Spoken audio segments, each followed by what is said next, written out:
Benvolguts diocesans, la vocació de mestratge ha estat i serà una de les més nobles.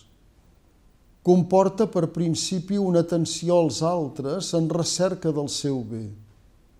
Cert que pot ser minada per l'egoisme que fa malbé tantes coses.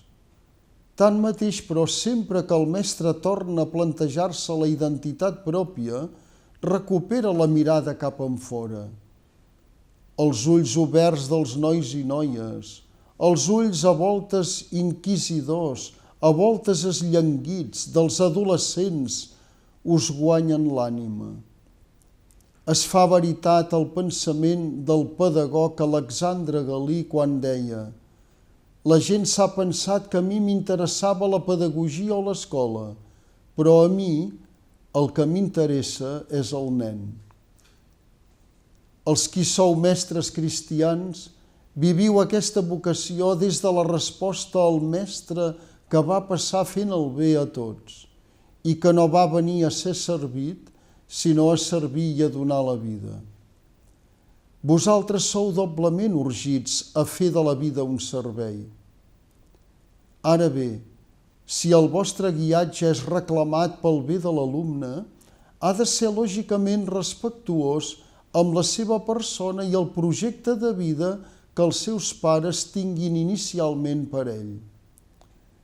En la mesura que les matèries que expliqueu tendeixen a conformar la vida, els mestres heu de tenir una gran atenció i respecte pels nois i noies, tot procurant també que les seves famílies comprenguin i s'integrin en el mateix projecte educatiu que exerciu amb tanta cura. Centrem-nos ara en la classe de religió. L'afirmació pot sorprendre, però és vàlida. Un mestre cristià hauria de desitjar fer classe de religió.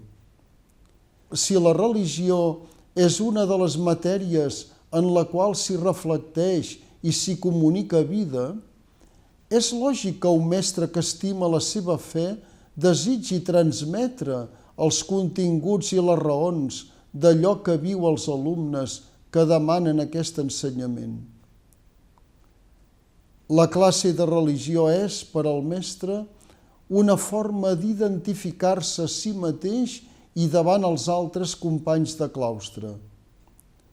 Quan en un claustre es viu un clima de llibertat autèntica i de democràcia, l'opció d'ensenyar religió mereixerà respecte com les altres opcions fetes des de conviccions que autentifiquen la vida.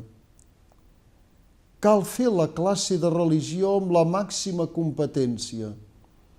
Els alumnes hi tenen dret, com el tenen en les altres matèries, la llengua, les matemàtiques o la biologia.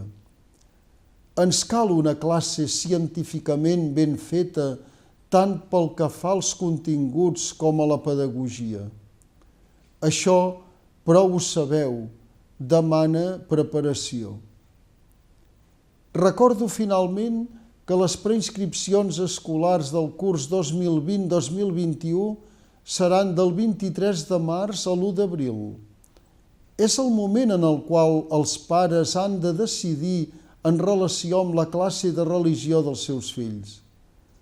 Ben segur que si saben del vostre projecte cristià de vida i del vostre testimoniatge, els serà més fàcil demanar que els seus fills s'inscriguin a la classe de religió.